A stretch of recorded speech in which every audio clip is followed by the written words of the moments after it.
Good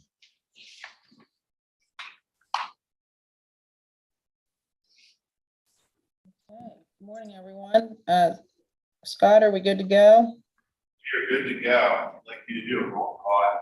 Call the meeting to order. All right, then I'd like to call this July 5th, 2022 Facilities Committee meeting to order, and I'll ask Scott to perform a roll call. Mr. Bernier, Here. Ms. Stevens, Here. Ms. Hartle. Here. Mr. Hardin is unable to join us today. Ms. Whitman. Here. And Mr. Marshall, we've not heard from, but we do. All right, then we will proceed. After roll call, we have, sorry, what was that? Okay, I'm sorry. Are there any public comments either now or that were submitted ahead of time? Nothing was submitted ahead of time, and we do not have any members of the public in the general forum room or online. Okay, thank you. Do we have any new agenda items that would like to be discussed that aren't currently on the agenda? Okay, hearing none, we'll move on to the approval of the June facilities meeting. Do I have a motion to approve the minutes from our June meeting? So moved. I'll second. Okay. All those in favor, please signify by saying yes. Yes. Yes. Any opposed? Okay, minutes approved. Thank you. Now we'll move on to, we have a CIP executive summary update, and that will be presented by Eric and Carrie. Great, thank you. Good morning, everyone. Just wanted to give you an update as to where we are with the whole process. We have been working over the past few weeks to finalize the program plan, and we've done some updates in the process of finalizing the capital improvement program as well. And in doing so, we did catch a couple of things that were not in alignment or agreement between what was in the program plan and the CIP. So thanks to Carrie's hard work and diligence, we did make sure that the two documents are in alignment, and that resulted in a couple of minor changes in the first few years of the CIP. A couple of other things were caught along the way. One of the key changes that you will notice when you look at the executive summary that's presented today versus the one you saw last month is we were very intentionally focusing on the first 5 years of the 5-year CIP. We all know, and the committee, I think, is well aware of the many needs that have been identified through the FCAs for future projects that go beyond 5 years, as well as a number of other projects that are identified as next phases of certain things, and the need for the master facilities plan to look at what are we going to do with the various leased spaces as well as the COG building more than 5 years out after the lease is up, that sort of thing. That information is not captured in here. We do intend to work with the facilities committee after we fill the vacancy to start working on a master facilities plan for the future. And I think we will have better numbers and more accurate timing when we get into that version of a plan for the future. It can look at particular years, more specific costs, more accurate costs for those phases of the project, and which programs those would hit. Are we going to wrap in, say, Parks and Rec offices that are in lease space right now, for example? So more to come on that future-oriented topic, but I did want to give Carrie a chance to maybe highlight a few other things and then see what questions the committee had. Okay. There weren't a lot of changes. Like Eric said, we sort of looking at this 5-year window. We were really, once we got everything in alignment, very comfortable with matching up between the CIP, the program plan, and everything coming forward. Obviously, there were some tweaks and the graphs changed, some of the information changed. Just making sure that things were in the right year. That was just sort of one of the things we found was it may have been in the CIP initially in 1 year, but in the program plan in another. So some of these dollar amounts, the asks, if you want to say specifically facility related, didn't change. They may have just shifted from 1 year to another. Obviously, 2023 looks like it's still a big year. I mean, we're looking at Whitehall starting the majority, I believe, of doing the Millbrook Marsh, the education building, the welcome center, big number for the boardwalk being in there. And also one that significantly changed that the highlight, I think, Lou's one that came up with the number was the service building or the administration offices in the Marsh. They just sort of had a number in there of $200,000 as I think, a refurbishment of that building. He sort of reworked the number based, I believe, on pretty much raising that building a completely new one based on current pricing, and it's roughly right about $1 million. To be able to suit all their needs, be able to meet codes, have, restroom facilities, that kind of thing within that building. So that was sort of a big jump in price. I don't want to call it an ad because it wasn't. Some repairs at Whitehall that sort of keeps getting pushed from year to year, the parking lot repairs. Or Oak Hall, excuse me. We didn't even get to finish Whitehall talking repairs already. Oak Hall, yes. And then really there's a huge, I don't want to say huge, but a large jump. Joe, the finance director, went through with staff at the fire station, went through and sort of reworked some of their fire apparatus planning, and the pricing has significantly increased. We're looking at like a 16.5% increase. Normally, we're going with an inflation rate of about 3 to 4% is what we figured. Just with the supply chain pricing of everything going up, they're estimating 16.5% price increase pretty much immediately. That doesn't affect, we did purchase part of the new engine last year, which will be coming. So it didn't affect that, but one of the things we did is we actually, I would say, shifted money, but we're not, if we're purchasing a piece of fire apparatus, it's $1 million. We're splitting the cost up in 1 year for the chassis, for the truck part itself, which is the majority of it. But the build times for these custom fire apparatus are usually anywhere from a year. Now we're looking at 16 to 24 months. So we're looking almost a 2-year time span. So we're looking at splitting up the cost of the chassis, the majority of the apparatus, and then what we're calling the upfitting, which is usually custom mounting for equipment and things within that.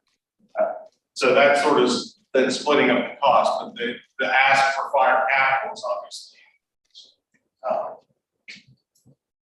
Also the fire storage building. That was, the lease space they're using right now was looked at as a short-term solution. So now there's numbers in there of, I think, for just the fire storage building, like $2.9 million. It's spread over a 2-year period.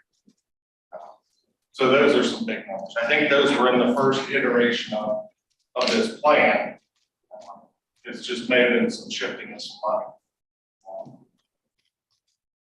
But you can, looking at the attachment in this 5-year span, we're looking at roughly 66% of the CIP as a whole is facilities related.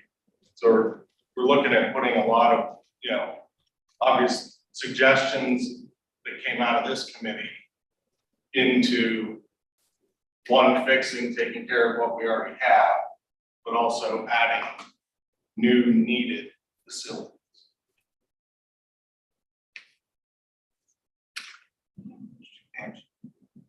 Any questions? I do. Sure. So some of the fire apparatus and things like that, will we be able to go after some of the funds that, I read somewhere that there'll be increased funds, can't remember which program, for fire and emergency medical services, et cetera. Will we be able to go after any state funds for Well, that? we certainly go after any grants and funds that we can. In the conversations recently, I haven't heard of anything that was going to be a big help in that regard. But I will certainly double check with the fire director and see if there's anything on the horizon. One of the key things, as Carrie mentioned, timing is different now. We used to be able to get a big prepaid discount when we ordered upfront. And if we paid upfront, we got a great discount. Now vendors are looking at a different sequencing, where you pay for part upfront, pay for part partway through, that sort of thing. And there are some vendors that are even saying, we can't guarantee certain aspects. We can't guarantee a price for certain aspects. Steel or aluminum prices have been fluctuating so much. So we're watching a lot of these things, but I can certainly, as the fire director, have grants, things they anticipate might be a problem. It might have been something from Pennsylvania Municipal League, so I'll go back through my emails and see if I can find it and forward it. Great, thanks. I'm not sure, speaking, I'm in the fire service, and there is a volunteer loan program, which is for really like a 2%. They may be increasing funding from the state side into that to allow fire companies to get those low interest rates. But usually, like Eric had alluded to, normally we're paying majority upfront or now in these sort of staged payments, which brings our cost down. Whereas if you did it through this loan program, normally the cost is higher. So I'm not, that may have been. Okay.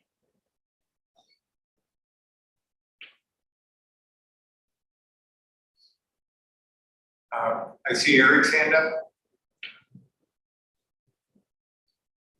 Yeah, thanks. Hey, just a couple questions. Eric, are we looking for action today primarily on the format of this? Because a lot of the numbers are new. I mean, the package has been refined quite a bit. Are you asking us for to approve the format of the executive summary and let exec committee kind of chew on the numbers? Is that what we're looking for today? Or I'm sorry, finance? Yes, finance is planning, we're preparing to look at this with finance next week with the both the information that's presented here to you, but also we plan to have how would we pay for it? Joe and I are looking at all the options that might be required for whether it's loan or grants and all of those sorts of things based on the feedback we're getting from the various agency directors and things that are eligible for those sorts of other funding. So this will be something going to finance next week. So if the committee is comfortable in making any sort of endorsement, that would be appropriate. If you want to spend more time on it at an upcoming meeting or ask the finance committee to dig into anything in particular, that could be part of our motion. It really is up to the committee's pleasure. Okay, so what we're looking for today is since we're kind of a new committee, we've only been around a couple of years. Our job is to make sure we have our arms around everything and we have a process, we have everything identified, and we have a plan, and there's not anything missing. And then finance, it'll be really up to finance to figure out if we, how, like you said, how to pay for this. So today's action is to make sure we have the bundle together and in the right format. Is that correct? That's a good summary, because what I would say is I think the information you saw before was, say, 90% of the way there. What you're seeing today is, I think we're about 100% of the way there. This is the information we would propose to take to the municipalities later in July, the general forum meeting. We will ask the general forum to refer the program plan and the capital improvement program to municipalities for review. And as part of that, we will have hopefully some advice and thoughts from the finance committee on how the items in this capital improvement program should be paid for. And that will be part of the conversation as well. But right now, an endorsement or feedback to the finance committee would be appropriate. Okay, then just one quick suggestion or question. Patty's comment about grants, I think, and this will probably fall to the municipalities themselves, but of most interest will be the net increase in cost.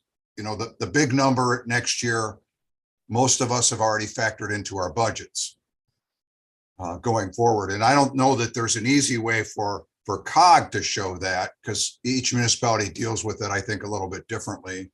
But somewhere down the line, maybe that would be with finance. We'll have to kind of, vet out of this the net cost. So any information about potential grant sources or potential additional revenue, even if it's informal, might be helpful in us getting this, as painlessly through the general forum as possible. And again, that's more probably a finance issue, but anything that the staff can do to help, I think, will help grease the skids as we move forward. Great, thank you. And that is on the work task that Joe's been digging through over the past few days, is making sure that that's information that the finance committee has to look at. We do foresee some minor changes or adjustments within the common formulas due to some changes in the population numbers. So that will impact that as well, but that's something Joe's been working on, and he and I have been talking with the municipal managers about as well. Betsy, you have a comment for us? A question? Yes, thanks. So I'm not certain if this is the right place to do it, but I'm going to be a squeaky wheel here with the whole need for climate action and sustainability. What I'm finding as I push through this and my other committee duties, and certainly at the municipal level, is learning to look at everything now through this climate lens and sustainability. We don't always know different options that are in the future, such as new technology in cars, and certainly there's technology all the time being developed in buildings, and that is our biggest source of, in the center region anyway, of greenhouse gas emissions. So I just want to throw that out there, and as a reminder, for all of us to be on top of this and looking at the minutia with this climate lens. So how do you go about doing that? Well, Betsy, I think that message has become more and more ingrained as part of all of the review. One of the projects that's still yet to be completed this year is a relamping program for this building to convert to all LED lamps, for example, and some other improvements on the HVAC systems. And we've been working with First Energy on grant and assistance program, both for this building and the library building. And that paperwork takes time to get done. It's one of those things where don't do it until you get approved kind of thing. And so Lou's still helping out with that. He's still working a little bit part-time with us. One of the other things, just to put into context how complicated some of these decisions are, because climate adaptation and focusing on more sustainable strategies is important to all of us. When we look at how we will support a fleet of code vehicles that in a few years could be all or mostly all electric, how are we going to do that? Well, right now we don't have the electric infrastructure between the substation and our facility to support that sort of charging.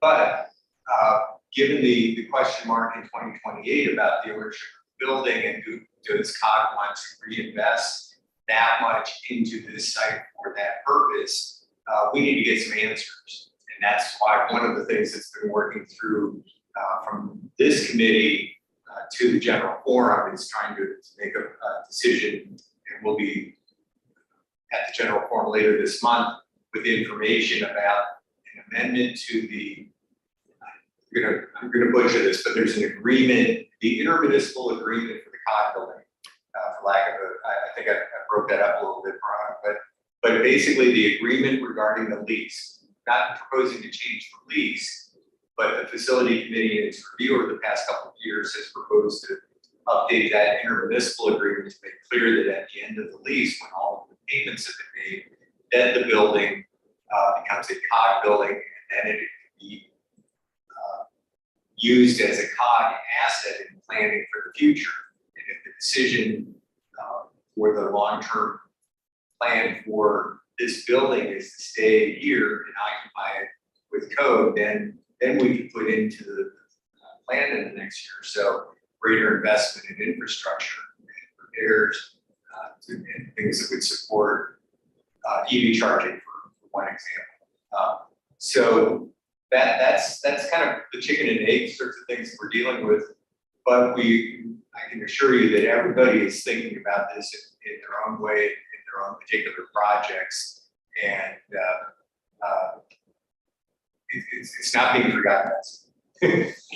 And I thank you for that explanation and just for the opportunity to further the conversation on this. I'm assured that you are doing what you can do. I think the more we can get viewers and as citizens involved in this conversation, not so much to know that we're doing our job, but to know that it's becoming part of the culture. So I really do thank you for that detailed explanation. And I'll throw out one other thing, which I'm sure you're aware of, and we are encountering it at Patton, is the retraining of then usually mechanics maintaining these vehicles. So they've grown up in one system and are needing to learn another, but I'm sure you're aware of that. So thank you for your detailed explanation on that and all your work. You're welcome. Thank you.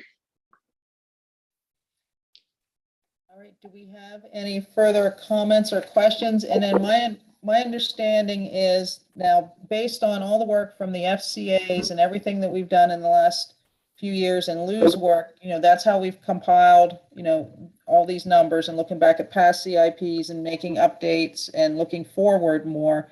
So this is our package that we're sending forward, and it's going to go through finance and then executive, correct, before it hits. And then it goes out to the municipalities and then general forum.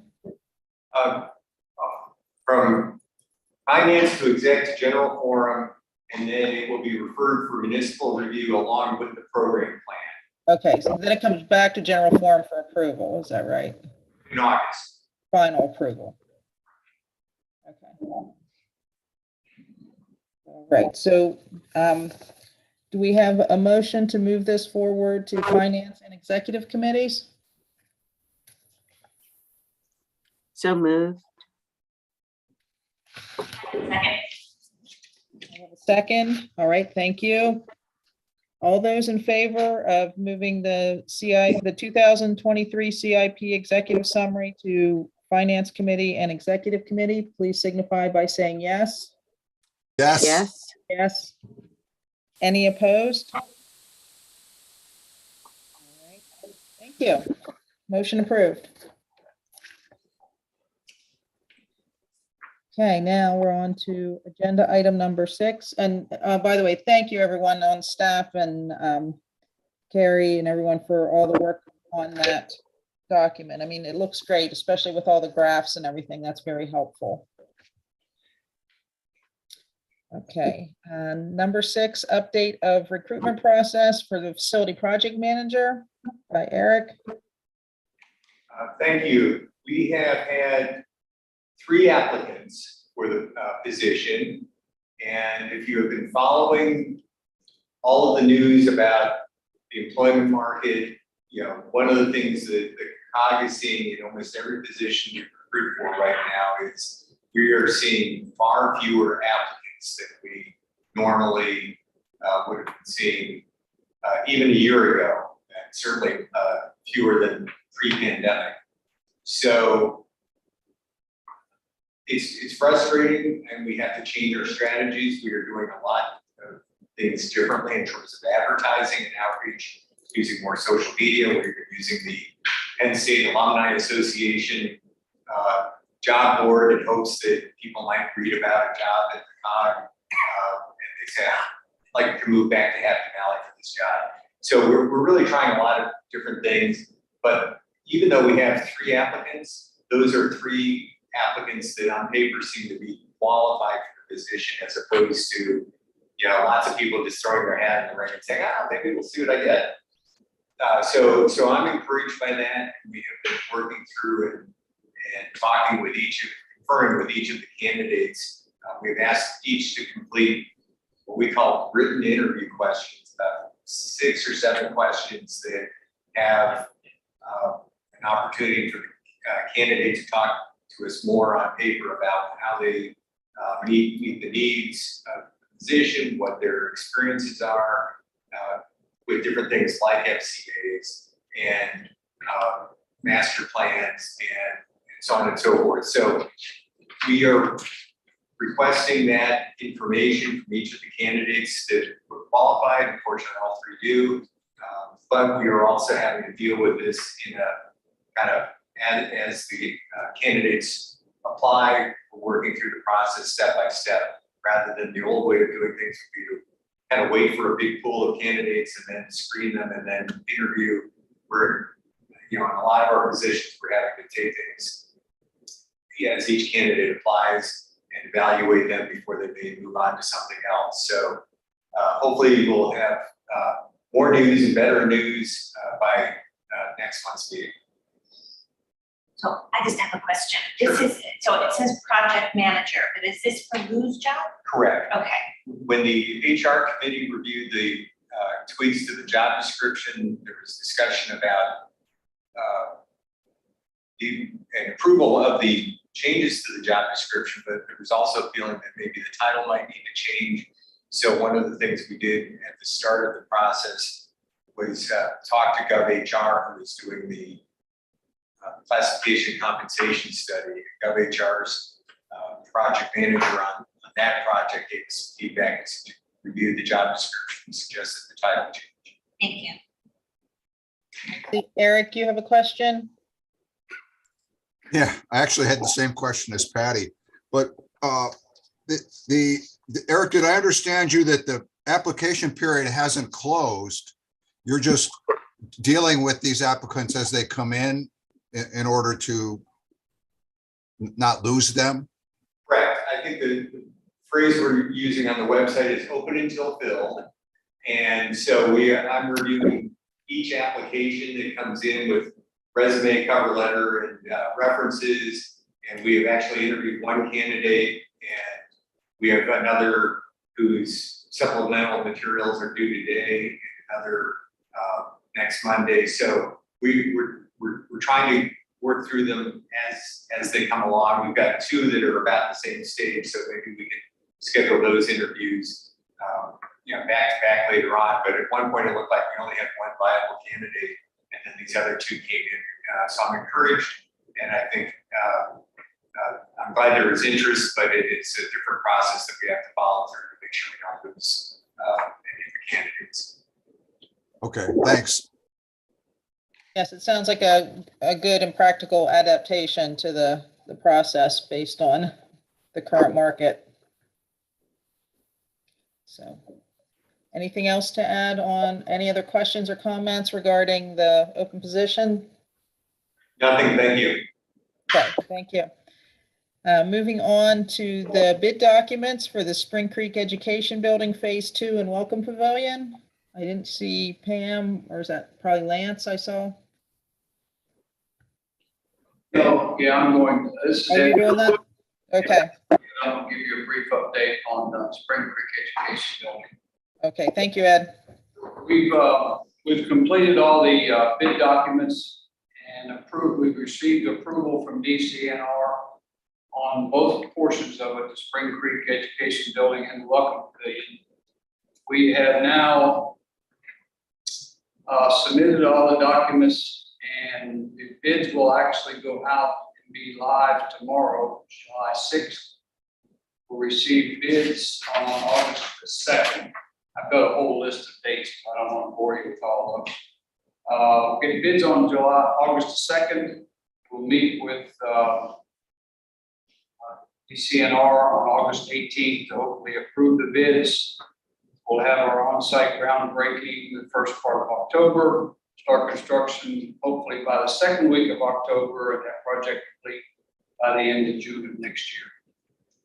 So there's several other bullet points in between the July, August, September, October dates, but that's the main points: is getting the bids, getting approved, getting groundbreaking, and then starting construction and having it.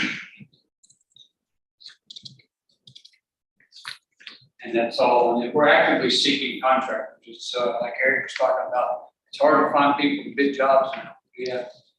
I've been searching, trying to find people to bid this portion of the job, and it's hard. We're going to keep on trying to get at least 2 or 3 bids on each phase of it. There's 5 different contracts on the job versus like 11 on Whitehall. So we need to find 15 contractors to bid. Let's say 3 times 5, 15. So we're working on trying to get as many bids as we can to get the project within budget. Thank you, Ed. Are there any comments or questions for Ed on Spring Creek?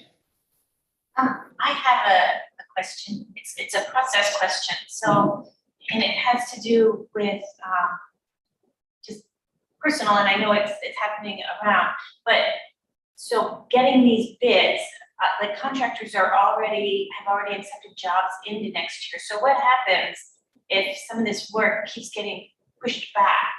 Where do we go in terms of? You mean our work? Yeah. So I'm just assuming like you're gonna put these bids out in August, but contractors are already accepting work like into March of next year. Right. So the completion date of June of 2023 seems a little ambitious. Well, when we receive the bids, and let's say DCNR gives us the low bidders of the 5 contracts, when we de-scope those contractors, we'll have a definite time frame on when they're going to start and when they need to finish. We'll have that in place when we de-scope. And if they can't comply with that, we'll go back to DCNR and say, no, we can't use this contractor because he doesn't fit within our time frame.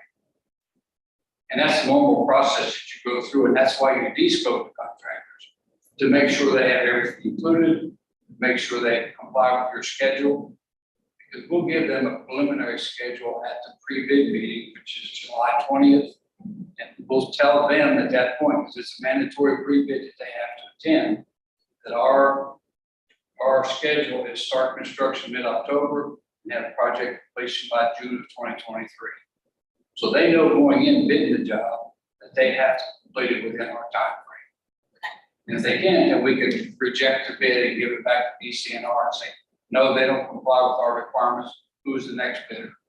And then we'll de-scope someone else. So that's the de-scoping process, and that's why you do it, to make sure you don't have a contractor thinking he has 2 years to finish the job. You don't want to live with that. That help? Thank you. Yeah, it does. Sure. Thank you. Yes, I see Pam Adams. Pam, welcome. You have a question? Yeah, sorry, I probably should know this, but I don't, so I'm just gonna ask it. Is this building, the addition being built to LEED standards and a high performance building similar to the first one? The easy answer is yes. Without a big long explanation, yes, it is. It's a LEED building. Perfect. That's what I just wanted to check, because I know I've looked at the energy usage at all of our buildings, and that Spring Creek Education Center is by far, it's in the top 5% of buildings when you benchmark it. So I was hoping that is the case. So excellent. Thank you. Would you like me to go on to Whitehall now? Yes, please, Ed. That would be great. Okay, brief summary on Whitehall. Mother Nature's been acting a little better for us recently, and we've made some really great progress out there. The restroom concrete slab was poured Friday. We started masonry work today. That'll go on for the next 3 to 4 weeks. Get roof trusses and get the roof on the restroom, and hope to have it what we call to dry and within 6 weeks, so that we can work inside. And if it rains, we're okay. We'll be dry on the inside working. The restroom, like I say, is on schedule, and we hope to have it done by no later than the 24th of October of this year. Soccer field, as I've said before, at grade and seating is scheduled for the first week of September. Field lighting foundations are being installed at the end of this month, and then the light poles are coming in the first week of August. And we're going to erect those poles right off the truck and stand them up rather than laying those 90-foot poles on the ground. We don't want to do that. So we're going to stand the poles up. I know it's early, but we wanted to get them in and get those heavy trucks and augers off the fields before we start dressing up around the fields once they're seeded and fertilized. Underground utilities are starting this week. That's sanitary, storm, domestic, and electric are all starting this week. We had some supply chain issues that we've worked through, and as of this point, we don't see any material deliveries being an issue holding us up at all on any discipline. So right now, we're on schedule. We're within budget. We've had a few changes, a few deducts, a few adds, but they're almost washing themselves out to the point that we feel we're in good shape budget-wise. And we're still on schedule for completion at the end of June of 2023. And that's about all I have. And I think there were some pictures, progress pictures in your packets that you put them up. Yeah, Carrie had him up. Good. Scott, I'm sorry. Anybody have any questions I can try to answer? That looks great. Thank you so much for the update, Ed. It's wonderful that we're making progress. And I had a question for staff. I noticed on my screen here, it says live on custom live streaming service. Yes, Patty, we are live on YouTube for the first time here at COG Facilities, spearheading venture. We have no viewers currently, but maybe in reruns we'll catch some. All right, thank you. And I see our next meeting should be scheduled for August 2nd at 8:30. Is there anything else from participants or staff before we adjourn? Okay, hearing or seeing none, ask for a motion to adjourn. So moved. Okay. Meeting adjourned, and hope you all continue to have a happy 4th of July week. Thank you. Okay. Goodbye.